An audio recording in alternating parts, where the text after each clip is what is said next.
Welcome to HyBiz Tv. This is Chaitanya Muddam. The Indian auto industry is the fifth largest in the world and is slated to be the third largest by 2030. Catering to a vast domestic market, reliance on the conventional modes of fuel-intensive mobility will not be sustainable. In an effort to address this, federal policymakers are developing a mobility option that is shared, connected and electric and have projected an ambitious target of achieving 100% electrification by 2030.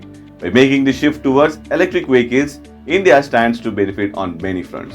It has a relative abundance of renewable energy sources and availability of skilled manpower in the technology and manufacturing sectors. As per the latest data from the government's Vahan website, in 2020, two-wheeler EV registrations were at 27,270, but that stood at 1,43,268 by the end of 2021, a net growth of 425%. In the same way, passenger EV vehicles registration in 2020 was 3,121, but in 2022 it rose around 275% and stood at 11,692 by the end of December. Three-wheelers in 2020 was 88,140, but in 2021 it grew 74% and stood at 1,53,445. Last but most importantly, the EV buses segment in India was just 35 in 2020, and at the end of 2021 December, it stood at 254, resulting in 626% growth. Data shows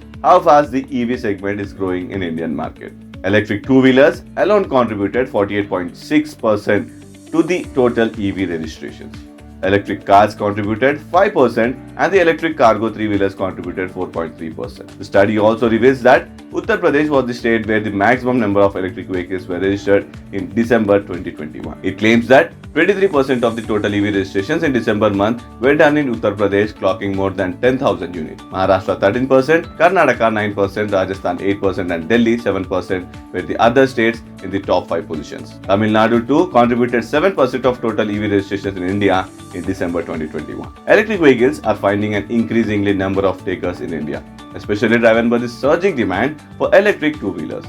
The growth in demand and sales for electric vehicles are pushed by a range of factors. This includes higher awareness about vehicular emission and its contribution to global warming, increased preferences for personal mobility, availability of a wide range of EV policies that promote green mobility, significantly low cost of ownership, reducing price parity between EVs and ICE vehicles.